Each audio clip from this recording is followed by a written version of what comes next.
আসসালামু আলাইকুম। এই ডিজাইনটির ভিডিও আপলোড দেওয়ার পরে অনেক আপুর অনেক রকম প্রশ্ন এসেছে। অনেকে জিজ্ঞাসা করেছেন কিসের উপরে কাজটি করছি, আবার অনেকে জিজ্ঞাসা করেছেন কি সুতা দিয়ে, আবার অনেক আপুই জিজ্ঞাসা করেছেন যে কি স্টিচ দিয়ে কাজটি কমপ্লিট করেছি। এই কাজটিতে অনেকগুলাই স্টিচ ব্যবহার করা হয়েছে। সবথেকে বেশি স্টিচ সেটা হচ্ছে গিট সেলাই বা কাশ্মীরি বর্ডার।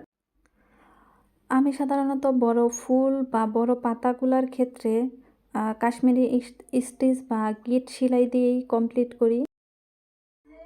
কাশ্মীরি স্টিচ বা বরট সেলাইটার একটি দিক হলো এই সেলাইটা করার পরে সম্পূর্ণ লুকটা মেশিন এমব্রয়ডারির মতো দেখা যায়। এখানে আমি যে পাতার কাজটি করেছি এটা সম্পূর্ণ কাশ্মীরি স্টিচ বা গিট সেলাই। এই পাতাটিতে আমি ২টি কালার ব্যবহার করেছি। একটা হচ্ছে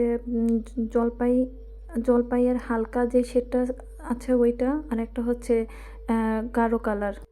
অনেক আপুই ইনবক্সে এসে জিজ্ঞাসা করেছেন আপু আপনি কি সুতা ব্যবহার করেছেন এবং কয় তার সুতা ব্যবহার করেছেন। এখানে আমি ডিএমসি সুতা ব্যবহার করেছি এবং ৩ তারের সুতা ব্যবহার করেছি। একটা ডিএমসি সুতারতে ৬ তার করে থাকে, সেখান থেকে আমি অর্ধেকটা করে ৩ তার করে সেলাই করেছি। ৩ তার দিয়ে কাজ করলে সুতাটা একটু চিকন হয় এবং কাজের ফিনিশিংটা খুব সুন্দর আসে। এজন্য আমি সাধারণত ডিএমসি সুতা ৩ তার করেই ব্যবহার করি। এক আপু প্রশ্ন করেছিলেন যে ডিএমসি সুতার ৩ তার করে কিভাবে আলাদা করা হয়।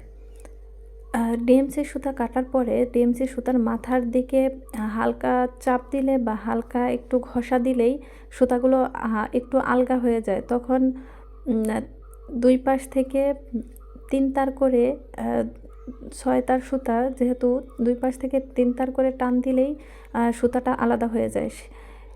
সুতা আলাদা করার ক্ষেত্রে সবসময় খেয়াল রাখতে হবে সুতার লম্বা যেন খুব বেশি না হয়।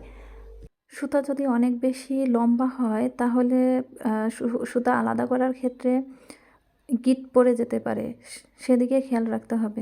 আর সবচেয়ে বেশি প্রশ্ন ছিল যে আমি এই ডিজাইনটি কিসের উপরে করেছি। এই ডিজাইনটি সম্পূর্ণ একটি পাঞ্জাবির উপরে করা। পাঞ্জাবিটি হচ্ছে খাদি কটন কাপড়ের উপরে করা।